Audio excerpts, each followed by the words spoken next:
Welcome to my channel Asif education में आपका स्वागत है। मैं हूं शैलेंद्र और आज आपके लाया हूँ भारतीय नदियों के बारे में जो हम पढ़ रहे थे हिमालय की नदियों के बारे में। जैसे कि हम पढ़ चुके हैं सिंधु नदी के बारे में, उसकी जब सहायक नदियाँ रह गई हैं वो हम आज डिस्कस करेंगे। सहायक नदियों के बारे में कुछ हम झेलम और चिनाब नदियों को डिस्कस कर चुके हैं और बस बाकी की जो बची हैं 3 नदियाँ हमारी उसकी सहायक नदियाँ हैं, सिंधु नदी की सहायक नदियाँ हैं, वही हम आज डिस्कस करेंगे। क्लियर हुआ? चलिए आज बात करते हैं। इससे पहले यदि आज ये आपने हमारा चैनल सब्सक्राइब नहीं किया है तो चैनल को सब्सक्राइब कर लें और बेल आइकन घंटे को जरूर दबाइएगा। क्लियर? चलिए बात करते हैं। सबसे पहले देखते हैं रावी नदी के बारे में रावी नदी की बात करते हैं। तो ये देखिए ये कहाँ से निकली? ये हिमाचल प्रदेश से निकलती है। कहाँ से? हिमाचल प्रदेश से। रावी नदी की बात करें तो ये हिमाचल प्रदेश से निकलती है और ये हिमाचल प्रदेश से निकलती कहाँ है? रोहतांग दर्रे से। दर्रों के बारे में हमने पढ़ा है, जैसे कि पता है हमें रोहतांग दर्रा कहाँ है? हिमाचल प्रदेश में पड़ता है हमारा। और इसकी पुरानी नदी को जो इसकी रावी नदी है इसका पुराना नाम यानी वैदिक नाम जो शास्त्रों में लिखा हुआ है, जो वेद हमारे हैं उनमें नाम दिया है। उनके कौन कौन से नाम दिए, नाम से जाना गया है इसको रावी नदी को? एक पुरुषणी नदी के नाम से और ईरावती के नाम से। पुरुषणी नदी या ईरावती, क्लियर हुआ ना? ये वैदिक नाम है, ये पुराने नाम है ये। अब यहाँ पर देखिए एक घाटी पड़ती है जो कुल्लू की घाटी पड़ती है। ये भी हम जानते हैं कि हिमाचल प्रदेश में हमारी कुल्लू की घाटी है। ये कहाँ है? हिमाचल प्रदेश में। क्लियर हो? कुल्लू जानते हैं जैसे कि कुल्लू है क्या? ये कुल्लू एक पर्यटक स्थल है।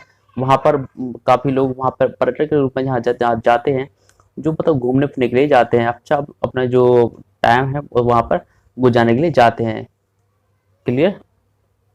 चलिए अब ये कहाँ जाती है ये देखिए, इसकी बात कर लें तो ये देखिए कांगड़ा जिले, हिमाचल प्रदेश में जो कांगड़ा जिला पड़ता है वहीं पर रोहतांग दर्रा है, वहीं से निकलती है। जिला पूछे, जिला क्या हो जाएगा हमारा?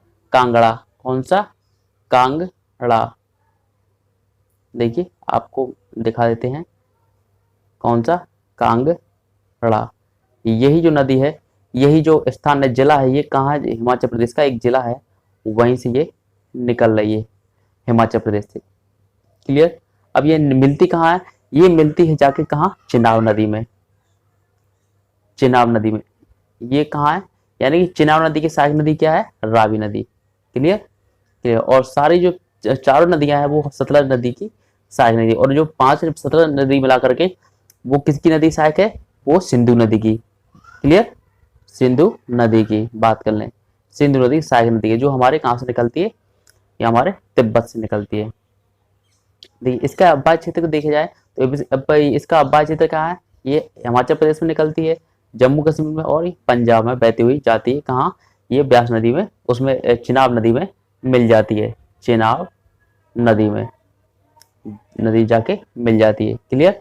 क्या मिल जाती है? रावी नदी। अब बात करें ब्यास नदी के बारे में तो ब्यास नदी हमारी क्या है? देखिए चिनाब नदी के बारे में एक बात और कर लेते हैं कि चिनाब ये रावी नदी के बारे में बात कर लेते हैं कि रावी नदी के बारे में थोड़ी बात और कर लेते हैं। ये क्या है? ये देखिए जब ये निकलती है तो ये पंजाब में होते हुए क्या करती है?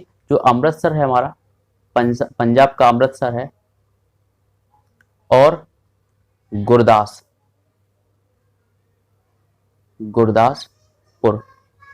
ये जो है इनके बीच एक सीमा का कार्य करती है। जैसे कि यहाँ पर मानो ये पंजाब हो गया, पंजाब तो है पूरा, मतलब यहाँ पर अमृतसर हो गया और यहाँ पर क्या हो गया? गुरदासपुर। इन दोनों के बीच जो सीमा बना रही है वही सीमा क्या है हमारी? जैसे कि दिखाते हैं आपको, जो सीमा जो बन रही है यहाँ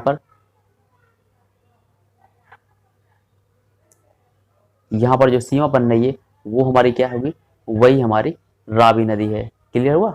जो यहाँ पर ये रावी नदी दिखा रही है यही हो गई रावी नदी। चलिए अब बात करें ब्यास नदी के बारे में बात कर लेते हैं। इसकी कुल लंबाई देख लें, इसकी लंबाई क्या है? 470 किलोमीटर। 470 किलोमीटर की बात करें तो ये हमारी क्या है? ये हिमाचल प्रदेश में, ये भी हिमाचल प्रदेश से कहाँ से निकल रही है? रोहतांग दर्रे से ही निकल रही है। कहाँ से निकल रही है? ये भी हमारे रोहतांग दर्रे से ही निकल रही है। याद रखिए ऐसे ही क्वेश्चन ऐसे पूछ लिए जाते हैं, रोहतांग दर्रे से हमारी निकलती है। क्लियर? ये देखिए हिमाचल प्रदेश में कहाँ से निकल रही? रोहतांग दर्रे से। यही जो रोहतांग दर्रे से कौन सी नदी? रावी नदी भी निकलती है और हमारी ब्यास नदी भी निकल रही है। ये कहाँ से? हिमाचल प्रदेश से निकल रही है सारी नदियां। अभी यहाँ आपको फिगर में यानी कि जो मैप है उसमें जाके बताएंगे, इंडिया का जो मैप है। क्लियर हुआ? चलिए बात कर ले व्यास नदी के बारे में, कुछ और बात कर लेते हैं कि व्यास नदी में देखिए यहाँ पर कुछ पर्यटक स्थल है। यहाँ पर कुछ पर्यटक स्थल है, वो क्या क्या है। एक तो कुल्लू है, जैसे हम पढ़ चुके हैं अभी रावी नदी में कि हिमाचल प्रदेश में बात कर रहे थे कि कुल्लू है, कुल्लू है, ये भी यहाँ पर क्या है हिमाचल प्रदेश। यहाँ पर क्या होता है देखिए, यहाँ पर बहुत ठंडा मौसम रहता है। कहाँ हिमाचल प्रदेश में, यहाँ ये ठंडा मौसम रहता है यहाँ पर कुल्लू में। तो यहाँ पर बहुत से लोग पर्यटन लोग जाते हैं यहाँ पर। जो यह क्या है पर्यटन स्थल है। यहाँ पर ठंडा मौसम रहता है, यहाँ पर समय बिताने के लिए लोग यहाँ पर घूमने जाते हैं। क्लियर। अब बात करते हैं यहाँ पर एक पर्यटन और स्थल है, वो क्या है मनाली। मनाली, मनाली, मनाली की बात करें, देखिए मनाली के बारे में बात करें तो यहाँ पर भी ये क्या है, ये कुल्लू जो घाटी है, ये कुल्लू घाटी है। देखिए जैसे अभी आप बता दें कुल्लू घाटी है, ये कुल्लू घाटी के उत्तर में यानी कि ऊपर साइड है ये। जैसे कुल्लू हमारा नीचे हो गया, ये ऊपर क्या है हमारा मनाली। तो इसके कुल्लू के उत्तर साइड में यानी उत्तर दिशा में क्या है हमारा मनाली। क्लियर पॉइंट याद रखिएगा, मनाली हमारा कहाँ है कुल्लू के उत्तर दिशा में, उत्तर दिशा में। चलिए यहाँ पर क्या होता है, यहाँ पर जो मनाली में जो सर्दियों में जो तापमान रहता है, तब यहाँ पर वैसे तो रहता है ठंडा मौसम, लेकिन सर्दियों में जाएं तो सर्दियों में इसका मौसम, इसका तापमान कितना रहेगा 0 डिग्री के नीचे ही रहेगा, -0 रहेगा, 0 डिग्री के ही नीचे रहेगा, 0 डिग्री सेल्सियस के नीचे रहेगा यहाँ का तापमान। कहाँ का मनाली, सर्दियों में यहाँ तक पहुंच जाता है। चलिए बात करें अब यहाँ पर एक स्थल और है जो है स्थल मान के बाद स्थल और बात करें इसकी। यहाँ पर एक पर्यटन स्थल और है जो है क्या मंडी। क्या है मंडी। जब ये मंडी यहाँ पर पड़ रहा है, ये भी एक शहर है। ये क्या है बहुत ही अधिक क्या कर रहा है, ये बहुत जल्दी ग्रो कर रही है, ये बहुत जल्दी विस्तार हो रहा है इसका। ये कहाँ हिमाचल प्रदेश में। देखिए यहाँ पर ये मंडी है क्या, ये मंडी एक ऐसा शहर है जहाँ पर क्या है एक संत रहा करते थे, जो बहुत पुरानी बात है, संत रहा करते थे, उसका नाम, उनका नाम क्या था मांडव। मांडव कौन थे, संत थे, एक संत थे, वो क्या संत मांडव थे। मांडव ने जो ये क्या करते थे वहीं पर रहते थे, और वहां पर ये कोलसरा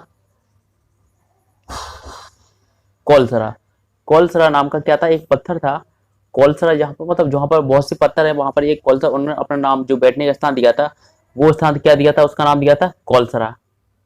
कोलसरा, यही जो नाम दिया था उन्होंने कोलसरा, उसी पत्थर पर बैठ करके वहां पर ये तपस्या किया करते थे। क्लियर हुआ। देखिए मंडी, इसीलिए वहां उस जहां पर क्या रहते थे ये संत रहते थे, कौन थे, ये रहते थे मांडव। जब ये मांडव रहते थे वहीं पर ये क्या करते थे तपस्या करते, इसलिए वहां का नाम क्या पड़ा मांडव। देखिए मंडी, मंडी, मंडी नाम पड़ा। तो मंडी का मतलब क्या होता है, मंडी का मतलब ही होता है खुला क्षेत्र, खुला क्षेत्र। क्लियर, क्या होता है खुला क्षेत्र। जैसे हम जाते हैं, हम लोग मंडी में जाते हैं ना, सब्जी वब्जी लेने जाते हैं, गल्ला मंडी होती है, सब्जी मंडी होती है, ये क्या खुले क्षेत्र तो होते हैं, इसलिए मंडी का मतलब ये होता है खुला क्षेत्र। क्लियर, याद रखिएगा, ऐसे क्वेश्चन पूछ ले जाते हैं एग्जाम में। चलिए इसका पुराना नाम की बात करें तो उसका पुराना नाम क्या है बिपाशा। याद रखिएगा इसका पुराना नाम क्या है बिपाशा। चलिए इसकी स्थिति देख ले कहाँ से निकल रही है, ये देख ले यहाँ से, ये रावी जो निकल रही है यहाँ से निकल रही है हमारी, ये निकल रही ब्यास नदी। क्लियर। चलिए अब देखिए सतलज नदी के बारे में बात करें, जो कुछ सबसे बड़ी सहायक नदी है किसकी, सिंधु नदी की, सबसे बड़ी। ये भी देखिए कहाँ से निकल रही, ये भी हमारे तिब्बत से ही निकलती है। दो नदियां हमारे दक्षिणी भारत, उत्तरी भारत में है ये दो नदियां, यानी कि जो उसमें पश्चिमी साइड बहती हैं वो नदियां कौन सी, हमारी दो नदियां, एक तो सतलज है और एक हमारी कहाँ है, एक है सिंधु, जो कहाँ से निकलती है तिब्बत के राकसताल से। ये निकल रही है राकसताल से, वो निकल रही थी सिंधु नदी मानसुंग, ये मानसरोवर झील के पास स्थित है, चुमयांग डुंग ग्लेशियर, चुम यांग डुंग ग्लेशियर, ग्लेशियर याद रखिए ग्लेशियर।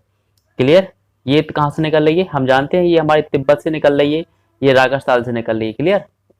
अब देखिए कहां से भारत में कहां से प्रवेश करती है, ये हमारे कहां से करती है प्रवेश, ये शिवकिला दर्रे से निकलती है।